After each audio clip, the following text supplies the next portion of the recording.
General audience my dear மக்கள் நெட்டி for US எல்லாத்துக்குமே ஏகேவோட வணக்கம். இன்னைக்கு இந்த வீடியோவில் என்ன பார்க்க போகிறோம் அப்படின்னா, தமிழ் சினிமாவில் நிறைய படங்கள் ரிலீஸ் ஆயிருக்கு. ஆனால் ஒரு சில படங்களில் ஒரு சில டெக்னாலஜிகள் வச்சு அந்த படத்தை ரிலீஸ் பண்ணுவாங்க. அப்படி என்னென்ன படங்கள்லாம் ரிலீஸ் ஆயிருக்கு அப்படின்னு தான் இந்த வீடியோவில் பார்க்க போகிறோம். ஆல்ரெடி ஒரு வீடியோ ஒன்று பண்ணியிருக்கோம், பார்ட் 1. அந்த வீடியோ நீங்கள் பார்க்கல அப்படின்னா கீழே இருக்க டிஸ்கிரிப்ஷனில் லிங்க் தரேன், போய் பாருங்கள். அதுக்கப்புறம் இந்த வீடியோ பார்க்கலாம். ஸோ நிறைய பேர் கமெண்ட் பண்ணியிருந்தீங்க, பார்ட் 2 ஈகராக வெயிட் பண்ணுறேன், பார்ட் 2 எங்கடா ரொம்ப நாளாக பார்ட் 2 விடாமல் வச்சுட்டு இருக்கேன், சீக்கிரம் பார்ட் 2 பண்ண அப்படின்னு சொல்லிட்டு நிறைய பேர் கேட்டிருந்தீங்க. கேட்ட தெய்வங்கள் எல்லாத்துக்குமே நன்றி. ஃபர்ஸ்ட் 2012 பீஸா அப்படின்ற ஒரு படம் ஒன்று ரிலீஸ் ஆச்சு. கார்த்திக் சுப்ராஜ் அப்படின்ற ஒரு பையன் சூப்பராக படம் எடுத்திருக்காருப்பா. விஜய் சேதுபதி அப்படின்ற பையன் சூப்பராக நடிச்சிருக்காருப்பா.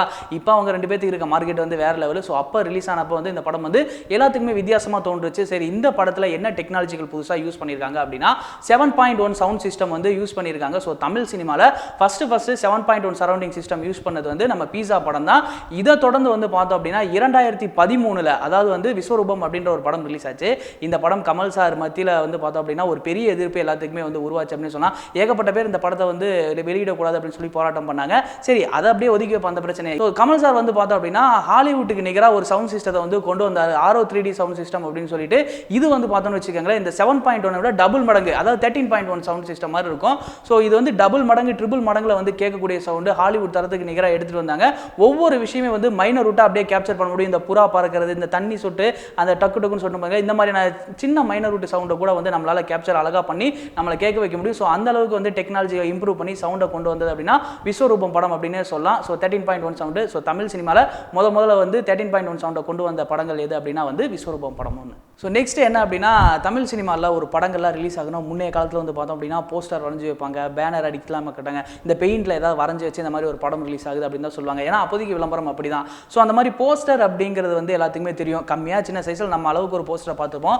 50,000 அடி ஸ்கொயர் ஃபீட்டில் ஏதாவது போஸ்டர் பார்த்துருக்கீங்களா? எஸ், பாகுபலி அப்படின்ற ஒரு படம் எல்லாத்துக்குமே தெரியும். இந்த பட ப்ரமோஷனுக்காக என்ன பண்ணாங்க அப்படின்னா 50,000 அடி ஸ்கொயர் ஃபீட்டில் வந்து போஸ்டர் மட்டுமே ரெடி பண்ணாங்க.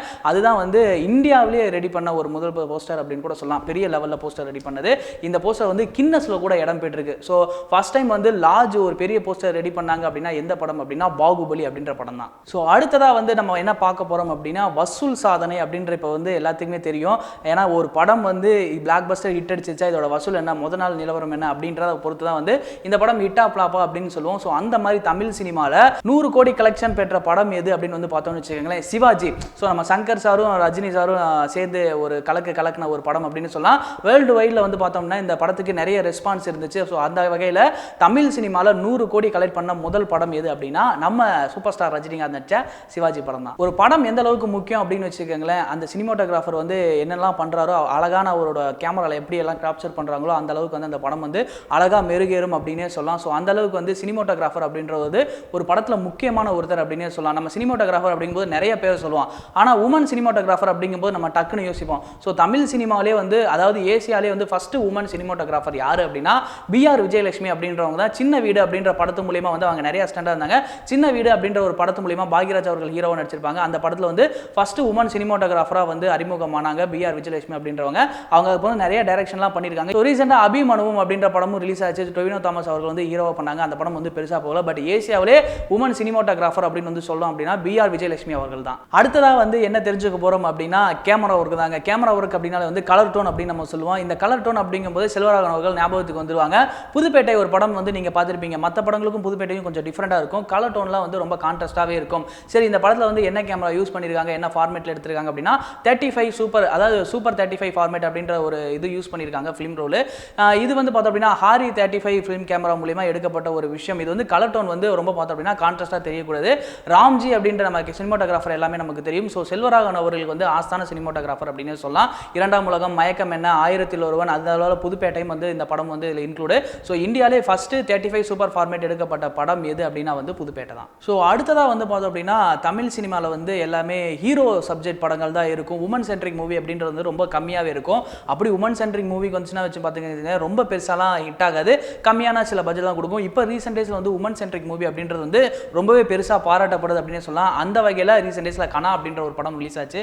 இந்த படம் வந்து பார்த்தோம் அப்படின்னா இந்தியாவிலேயே ஃபர்ஸ்ட் உமன் கிரிக்கெட்டை பேஸ் பண்ணி எடுக்கப்பட்ட எடுக்கப்பட்ட படம் அப்படின்னு வந்து ஒரு பெரிய ஒரு பாராட்டுக்குரிய விஷயங்கள்.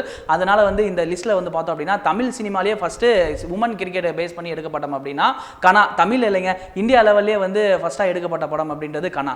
அடுத்தது வந்து ஒரு படம் எடுக்கணும்னு வச்சுக்கலாம், 1 வருஷம் 2 வருஷம் நிறைய சில பிரம்மாண்டங்கள் தேவைப்படுறதுனால 6 மாசம் 3 மாசம் இந்த மாதிரி கால அவகாசங்கள் நிறைய எடுத்துக்குவாங்க. அந்த மாதிரி நிறைய உங்களுக்கே தெரிஞ்சிருக்கும். ஸோ 24 ஹவர்ஸ்ல வந்து எடுக்கப்பட்ட படம் அப்படின்னா சுயமரம் அப்படின்ற ஒரு படம் எல்லாத்துக்குமே தெரியும். இது வந்து கின்னஸ் படைச்சிருக்கு சொல்லிட்டு. ஆனா இந்த படம் எப்படி எடுத்தாங்க அப்படின்னு ஒரு சில பேருக்கு தெரியாது இல்லையா? ஏன்னா வந்து இதுல வந்து பார்த்தோம் அப்படின்னா ஒரு பிளான் அப்படின்றத வந்து ரொம்பவே முக்கியம். ஸோ எப்படின்னா ஒவ்வொரு இடத்துல வந்து ஒவ்வொரு டைரக்டர் ஒவ்வொரு ஆர்டிஸ்ட் வச்சு எடுத்துக்கிட்டே இருப்பாங்க. இவங்க இது போர்ஷன் முடிஞ்சு அப்படின்னா இவங்க ஆர்டிஸ்ட் மட்டும் தான் வந்து சேஞ்ச் ஆவாங்களே.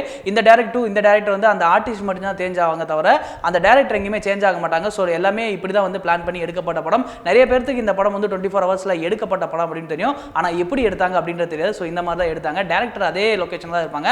ஸோ ஆர்டிஸ்ட் மட்டும் சேஞ்ச் ஆகி காஸ்டியூம் சேஞ்ச் பண்ணி அந்த 24 மணி நேரத்தில் முடிச்ச படம். ஸோ அடுத்ததான் நம்ம தமிழ் சினிமாவில் வந்து பார்த்தோம்னு வச்சுக்கோங்களேன், ஒரு மிகப்பெரிய படங்கள் தான் வந்து இந்த மாதிரியான சாதனைகளாக படைக்கும் அப்படின்னு சொல்லலாம். ஒரு குறுகிய பட்ஜெட் படமும் வந்து ஒரு சில விஷயங்கள்லாம் பண்ணுவாங்க, நம்ம நோட் பண்ண மாட்டோம். அப்படி ரிலீஸ் ஆன படம் தான் வந்து ஆண்டனி அப்படின்ற ஒரு படம். கிளாஸ்ட்ரோபோபிக் அப்படின்ற ஒரு ஜானரை பேஸ் பண்ணி எடுத்திருப்பாங்க. இது இந்தியாவிலேயே ஃபர்ஸ்ட் எடுக்கப்பட்ட படம், அதுவும் நம்ம தமிழ் சினிமாவில் எடுத்தாங்க. இந்த படம் பெருசாக போகல, பட் இருந்தாலும் நீங்கள் போய் பாருங்க, நல்லா இருக்கும். கிளாஸ்ட்ரோபோபிக் அப்படின்றது என்ன அப்படின்னா, பூமிக்கு கீழே ஒரு கதை போகும், பூமிக்கு மேலே ஒரு கதை போகும். 6 அடி ஒரு பழுதுல ஒருத்தர் மாட்டிக்கிட்டான் அப்படின்னா என்ன நடக்கும் அப்படின்ற ஒரு கதையை பேஸ் பண்ணி எடுத்திருப்பாங்க. ஸோ இதுதான் வந்து இந்தியாவிலேயே முதல்ல எடுக்கப்பட்ட கிளாஸ்ட்ரோபோபிக் சஸ்பென்ஸ் த்ரில்லர் அப்படின்ற ஒரு படம். ஸோ இதை தொடர்ந்து வந்து பார்த்தோம் அப்படின்னா 2.0 எல்லாத்துக்குமே தெரிஞ்ச விஷயம் தான். சங்கர் சார் வந்து மிகப்பெரிய பிரம்மாண்டமாக 3Dயில் எடுத்தப்பட்ட படம். ஸோ இந்த படத்தில் வந்து சவுண்டு சிஸ்டம் அப்படின்றது வந்து இன்னும் கொஞ்சம் அதிகப்படியாக வந்து போயிருக்கும். 4D sound. So 4D sound அப்படிங்கும்போது மிகப்பெரிய எந்த தேட்டர்லையுமே இல்லை. அதுக்கப்புறம் வந்து எல்லா தேட்டர்லையும் வந்து 4D சவுண்ட் அப்படின்றது கொண்டு வந்தாங்க. 2.0 வந்து பார்த்தா என்ன சொல்லியிருந்தாங்க அப்படின்னா, நீங்கள் நார்மல் சவுண்டுக்கும் 4D சவுண்டுக்கும் பார்த்தா தான் 2.0 உங்களால் ஃபீல் பண்ண முடியும் அப்படின்னு சொல்லியிருந்தாங்க. எல்லா தேட்டர்லையும் வந்து 2.0 வந்து பார்த்தோம் அப்படின்னா 4D சவுண்டை வந்து இம்ப்ளிமெண்ட் பண்ண ஆரம்பிச்சிட்டாங்க, எல்லாத்துக்கும் வந்து வைக்க ஆரம்பிச்சிட்டாங்க. அந்த வகையில் 4D சவுண்டு கொண்டு வந்த முதல் தமிழ் சினிமா படம் எது அப்படின்னா 2.0. ஸோ ஓவராலாக வந்து பார்த்தோம் அப்படின்னா இது பார்ட் 2 தான். இன்னும் நிறைய விஷயங்கள் நிறைய இருக்கு. பார்ட் 3 பார்ட் 4 கன்ஃபார்மாக இருக்கு.